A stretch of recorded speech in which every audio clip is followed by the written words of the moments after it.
என் அன்பு குழந்தையே, உனக்கான நல்ல விஷயங்களை செய்து கொடுப்பதற்காக தான் உன் தாய் இன்று உன்னை தேடி வந்திருக்கின்றேன்.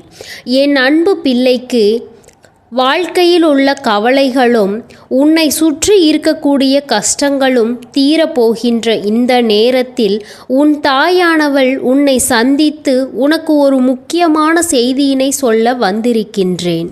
உன் இல்லத்தின் வாசலில் நின்று கதறிக்கொண்டிருக்கின்ற ஒருவரை பற்றி உனக்கு சொல்ல வந்திருக்கின்றேன். என் தங்க பிள்ளையே, நீ படுகின்ற கஷ்டங்களையும் கவலைகளையும் கண்டு அங்கே ஒருவர் உன் இல்லத்தின் வாசலில் நின்று கதறிக்கொண்டிருக்கின்றார். அவரை உள்ளே அழைத்து அவர் மனதை அமைதிப்படுத்த வேண்டும். இல்லை என்றால் அவர் அழுவது உனக்கு நல்லதல்ல, அவர்களுக்கும் நல்லதல்ல.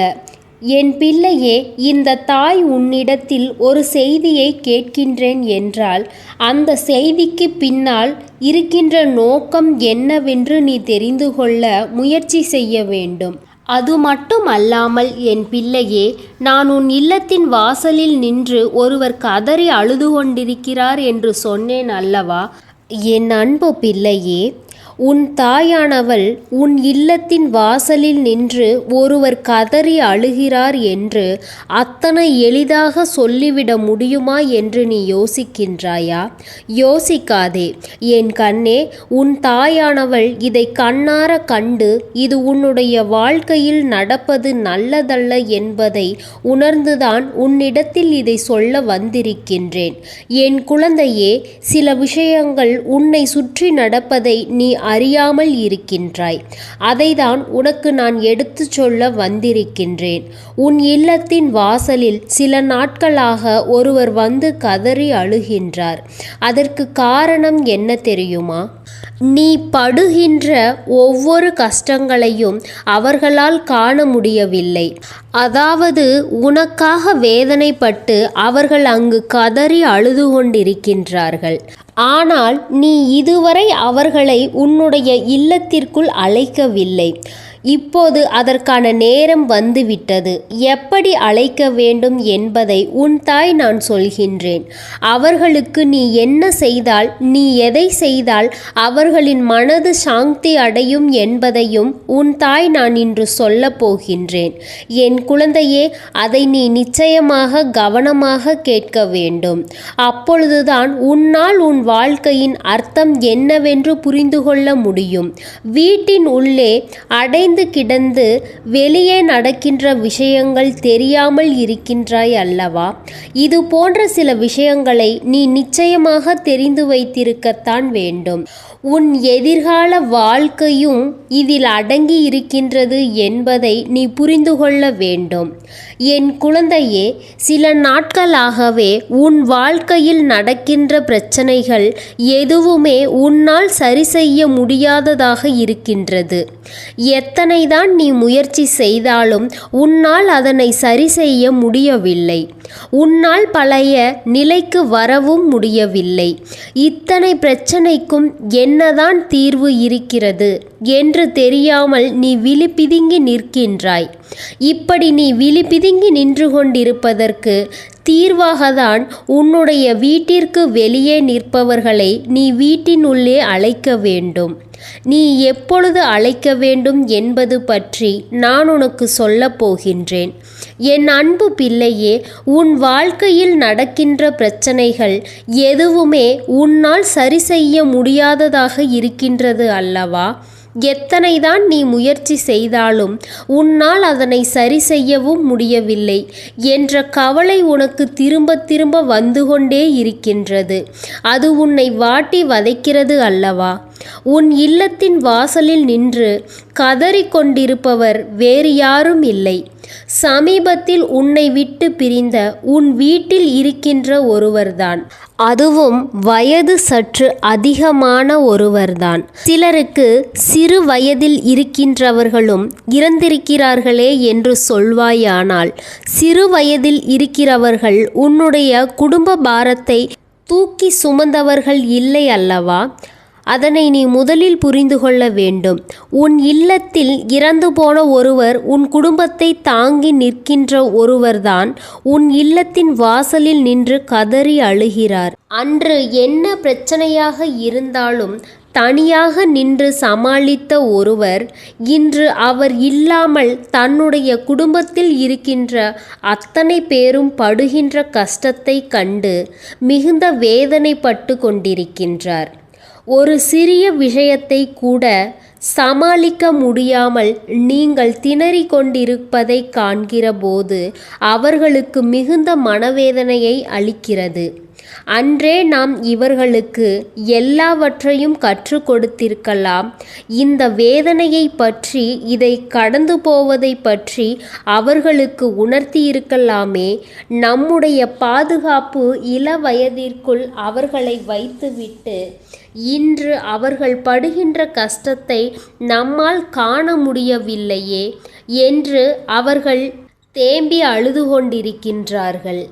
என் பிள்ளையே, நீ எதற்காகவும் கஷ்டப்படாதே. அவர்கள் கவலைப்படுவதை பார்த்து நீயல்லவா வேதனைப்பட்டு கொண்டிருக்கின்றாய். நீ அடைகின்ற மனவேதனையை பார்த்துதான் அவர் கஷ்டப்பட்டு கொண்டிருக்கின்றார். இந்த சூழ்நிலையினால் நம்மால் இந்த உலகத்தை விட்டு பிரிந்து சென்ற பிறகும் கூட நமக்காக இருக்கின்றார்கள். இந்த சூழ்நிலையினால் நம்மை மறக்காமல் நமக்குரிய நல்ல ஒரு முடிவு எடுக்க முடியாமல் அங்கும் இங்குமாக அலைந்து திரிந்து இருக்க வேண்டிய நிலை வந்துவிட்டதே என்று எண்ணி அந்த ஆத்மா மனவேதனைப்பட்டு இருக்கிறது. சரி, அவர்கள் வந்து விட்டார்கள், மனவேதனை பட்டு விட்டார்கள். அவர்களை எப்படி சாந்தப்படுத்த வேண்டும், எப்படி இங்கிருந்து அனுப்ப வேண்டும், அதற்கு நீ என்ன செய்ய வேண்டும் என்று நான் முதலில் சொல்கிறேன், கவனமாக கேள். முதலில் அவர்களின் மனதை நீ குளிர வைக்க வேண்டும். என்ன பிரச்சனையாக இருந்தாலும் அந்த பிரச்சனையில் இருந்து விடுபட வேண்டிய வழியை நீ கண்டுபிடிக்க வேண்டும்.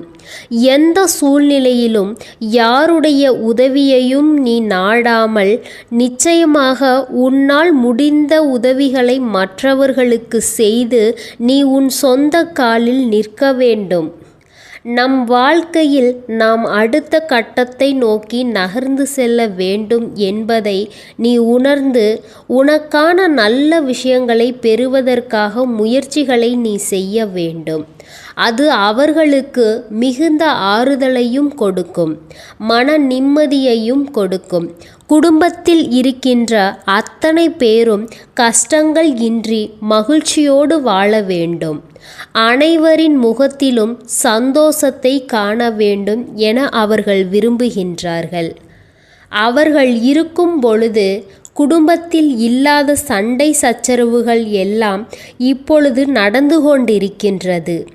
எல்லோரும் ஒற்றுமையாக இருக்க வேண்டும்.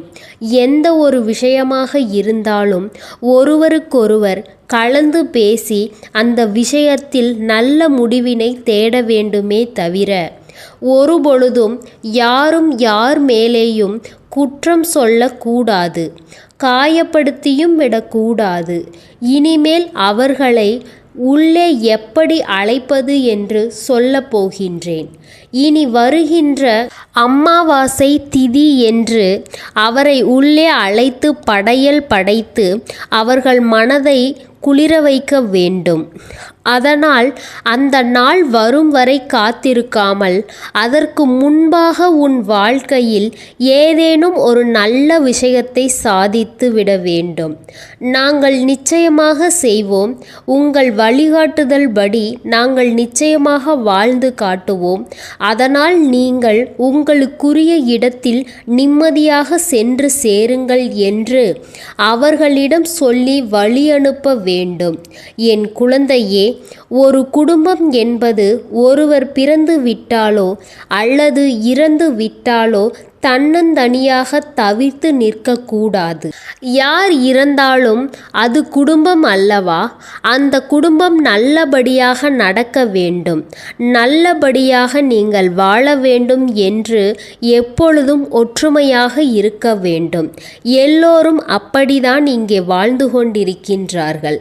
நல்ல எண்ணங்கள் இருக்க வேண்டுமே தவிர, ஒருவர் இல்லை என்றால் தனக்கான சுதந்திரம் கிடைத்துவிட்டது என்று ஊதாரித்தனமாக இருந்துவிடக்கூடாது. நம் வாழ்க்கையில் ஏதேனும் சில விஷயங்களை கண்டு காணாமல் இருப்பது போல் இருந்து கொண்டிருக்கக்கூடாது. நாம் இனி நம் வாழ்க்கையை மட்டும் பார்த்தால் போதும் என்று நினைத்துவிடக்கூடாது. காலம் உனக்கு கொடுத்திருக்கின்ற விஷயங்களை செய்தால் மட்டுமே போதும். உன் எதிர்காலம் நல்லபடியாக மாறும். அதனால் உன் இல்லத்தின் வாசலில் நின்று அழுது கொண்டிருக்கின்ற அந்த ஆத்மாவை அங்கிருந்து அனுப்ப வேண்டிய பொறுப்பு உன்னுடையது. என் தங்கமே, அது உனக்கு இருக்கிறது என்பதை நீ முதலில் புரிந்துகொள். அவருக்குரிய இடத்தில் சென்றால் மட்டுமே அவரால் நிம்மதியாக வாழ முடியும். உங்களுடைய சந்தோஷத்தை கண்டால் அவர்கள் இங்கிருந்து சென்று விடுவார்கள். நீ கொடுக்கின்ற வாக்குறுதிதான் அவர்களை இங்கிருந்து அனுப்பி வைக்கும். இது சத்தியம் என்பதை நீ முதலில் புரிந்து கொள்ள வேண்டும். கிடைக்கின்ற நேரத்தை தவறவிடாமல் என்ன செய்ய வேண்டுமோ அதை சரியாக செய்து இந்த வாழ்க்கையில் தனித்து வாழ முடியும் என்று அவர்களுக்கு உணர்த்தி காட்ட வேண்டும். இதை உணர்ந்து கொண்டாலே அது சாத்தியம் என்பதை அவர்கள் புரிந்து கொண்டால் போதும். மற்றவை எல்லாம் உன் வாழ்க்கையில் நீ நடந்து கொண்டிருக்கின்ற விதத்தை பொறுத்து தானாகவே மாறிவிடும். என் அன்பு குழந்தையே, இந்த தாயின் அன்பும் என்றும் மாறாதது. அது மட்டும் அல்ல, உனக்கான நல்ல எண்ணங்களையும் நல்ல எண்ணங்களை செய்வதற்கான சூழ்நிலைகளையும் உன் தாய் நான் உனக்கு செய்து கொடுப்பேன் என்பதை நீ மறந்து விடாதே. உனக்கு கஷ்டங்களை மீண்டும் வராமல் நான் தடுத்து விடுவேன். நீ சரியான இடத்தில் சிரித்து விட்டாலே சில பிரச்சனைகள் எல்லாம் காணாமல் போய்விடும். உன் முகத்தில் இருக்கின்ற அழகான புன்னகை உன்னுடைய ஒட்டுமொத்த மனநிலையையும் மாற்றிவிடும். அதனால் பிரச்சனைகள் எளிதில் முடிந்து விடுவதற்கும் வாய்ப்புகள் இருக்கிறது. அதே சமயத்தில் உன்னுடைய மௌனத்தை பலருடைய பிரச்சனைகளுக்கு சமாளிப்பதற்கும் அந்த பிரச்சனைகள் உன்னை நோக்கி வரவிடாமல் தடுப்பதற்கும் உன்னை சோதித்து பார்ப்பவர்களுக்கு, உன்னை தீண்டி கோபமடைய செய்பவர்களுக்கும் எல்லாவற்றையும் தாண்டி நீ உன்னுடைய வேலை என்னவோ அதை மட்டுமே நீ செய்து கொண்டு மௌனமாக கடந்து சென்று விட்டால் எப்பேற்பட்ட கஷ்டங்களும் உன் அருகில் வந்து நிற்பதற்கு கூட சக்தி இல்லாமல் வீழ்ந்து போவும். அதனால் இதை இரண்டையும் நீ எப்பொழுதும் உன் வாழ்க்கையில் பயன்படுத்த வேண்டும் என்பதை நீ மறந்துவிடாதே. என் செல்ல குழந்தையே, இந்த வாழ்க்கையில் வெற்றியும் தோல்வியும் யாருக்கும் நிரந்தரம் கிடையாது. ஆனால் இந்த வாழ்க்கையை யாரெல்லாம் நன்றாக வாழ வேண்டும் என்று நினைக்கின்றார்களோ அவர்களுக்கு போராட்டங்கள் அதிகமாக தான் இருக்கும். அந்த போராட்டம் நல்லபடியாக முடிய வேண்டும் என்றால் அதில் வெற்றி கிடைக்க வேண்டும் அல்லவா? அப்படிப்பட்ட வெற்றிதான் இனி உனக்கு கிடைக்கப் போகின்றது. உன்னுடைய போராட்டங்கள் எல்லாம் நல்லபடியாக முடியப் போகின்றது. இனிமேல் நீ வெற்றி படிக்கட்டில் ஏறப் போகின்றாய். ஒவ்வொரு படியையும் கடந்து நீ உனக்கான வெற்றியை அடைந்து உச்சத்தில் அமரப்போகின்றாய் என்பதை மறந்துவிடாதே. என் செல்ல குழந்தையே, இதுவரை வாழ்க்கையில் எதையெல்லாம் தேடி நீ சென்றாயோ அதுவெல்லாம் இனி உன்னை தேடி வரத்தான் போகின்றது. நீ எதிர்பார்த்ததை போலவே உன்னுடைய வாழ்க்கை இனி அமையத்தான் போகின்றது. அதை எல்லாவற்றையும் உன்னிடத்தில் கொண்டு வந்து சேர்க்க வேண்டியது உன் தாயானவள் என்னுடைய பொறுப்பு என்பதை நினைவில் வைத்துக்கொள். அந்த சூழ்நிலைகளை எல்லாம் மாற்றி அமைத்துவிட்டு அதற்கான சக்தியையும் நான் உனக்குள்ளே கொடுக்கத்தான் போகின்றேன். என் அன்பு பிள்ளையே, இந்த சூழ்நிலைகளை எல்லாம் உணர்ந்து உணர்ந்து உனக்குள்ளே இந்த தாயானவளின் சக்தியை நீ உணர வேண்டும். என் அன்பு குழந்தையே, உன்னுடைய முயற்சிகளில் நீ எதுவும் செய்யாமல் எல்லாவற்றையும் உன் தாய் நான் பார்த்து கொள்வேன் என்று நீயாக எந்த ஒரு விஷயத்தையும் தவற விட்டு விடாதே. உன்னுடைய சொந்த முயற்சியை நீ செய்யும் பொழுது உன் தாய் உனக்கு துணையாக இருந்து எல்லா வழிகளையும் உனக்கு ஏற்படுத்தி கொடுத்து உன்னை வெற்றி பெறச் செய்வேன். ஏதேனும் மனம் தளர்ந்து போகின்ற சூழ்நிலையோ விரக்தியோ ஏற்படுகின்ற சூழ்நிலை வந்துவிட்டால் நீ நினைக்க வேண்டியது என்ன தெரியுமா? இந்த தாயை நினைத்து கொண்டு என்னால் முடியும், என்னால் இந்த விஷயத்தை செய்ய முடியவில்லை என்றால் யாராலும் செய்ய முடியாது, என் தாய் துணையாக இருக்கிறாள், நான் இதை செய்துவிட்டு தான் வேறு வேலையை பார்ப்பேன் என்ற தன்னம்பிக்கையை நீ உனக்குள்ளே அதிகமாக வைத்திருக்க வேண்டும். என் அன்பு குழந்தையே, உன்னுடைய மனதில் தோன்றுகின்ற எண்ணங்களை எல்லாம் நீ எப்பொழுதும் நேர்மறையாகவே வைத்திருக்க வேண்டும். அது மட்டுமல்ல, எப்பொழுதும் நீயாகவே உனக்குள் பேசிக்கொள்கின்றாயோ அப்பொழுது உன்னுடைய வாயில் இருந்து வருகின்ற வார்த்தைகள் எல்லாம் என்னால் முடியும், நான் தான் இதை சிறப்பாக செய்வேன், என்னை விட இங்கு யாரும் இந்த வேலையை இத்தனை சிறப்பாக செய்ய முடியாது என்ற நம்பிக்கையை நீ அதிகமாக வைத்திருக்க வேண்டும். உன்னுடைய எண்ணங்களை நேர்மறையாகவும் மிக அழகாகவும் நீ சிந்திக்க தொடங்கிவிட்டால் உன்னுடைய வாழ்க்கை மிக அழகான பூந்தோட்டம் போல மாறிவிடும். உன்னை சுற்றி இருப்பவர்கள் எல்லோரும் உனக்கு நன்மைகள் மட்டுமே செய்வார்கள். தவறுகள் செய்வதற்கோ துரோகங்கள் செய்வதற்கோ நினைக்க மாட்டார்கள். அவர்கள் மனதில் அப்படி ஏதேனும் தவறான எண்ணங்கள் இருந்தாலும் அவர்கள் எல்லாம் உன்னை விட்டு விலகி ஓடிவிடுவார்கள். என் அன்பு குழந்தையே, உன் வாழ்க்கையில் எல்லா செல்வ வளங்களும் எல்லா நன்மைகளும் உனக்கு கிடைக்கும்படி நீ ஆசைப்பட்ட எல்லா விஷயத்தையும் நான் உனக்கு செய்து கொடுக்க போகின்றேன். எல்லாமே உன்னுடைய நன்மைக்காக தான் அமைய போகின்றது. எல்லோருக்கும் அவர்கள் நினைத்தது போல ஆசைப்பட்ட வாழ்க்கை அமைந்து விடாது. அதே நேரத்தில் நீ இந்த தாயினை நம்பிக்கொண்டு தொடர்ந்து நீ முயற்சி செய்து கொண்டு இருந்தால் நீ எதிர்பார்த்ததை விட அழகான சிறப்பான வாழ்க்கையை நான் உனக்கு அமைத்து கொடுப்பேன். யார் என்ன நினைத்தாலும் பரவாயில்லை என்று யாரையும் நீ ஏமாற்றாமல் உண்மையாகவும் நேர்மையாகவும் உன்னுடைய மனசாட்சி படியும் நீ வாழ்ந்தாலே போதும். உன்னிடத்தில் தெரிந்தே தவறுகள் செய்பவர்களையும் துரோகங்கள் செய்பவர்களையும் மீண்டும் மீண்டும் நம்பும் அளவிற்கு நீ ஒருபோதும் முட்டாள்தனமாக இருந்து விடாதே.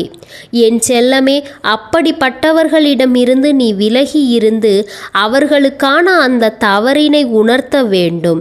உன்னுடைய நடவடிக்கைகள்தான் அவர்களுக்கு மீண்டும் அப்படி ஒரு தவறு செய்துவிடக் கூடாது என்ற எண்ணத்தை உருவாக்கும்.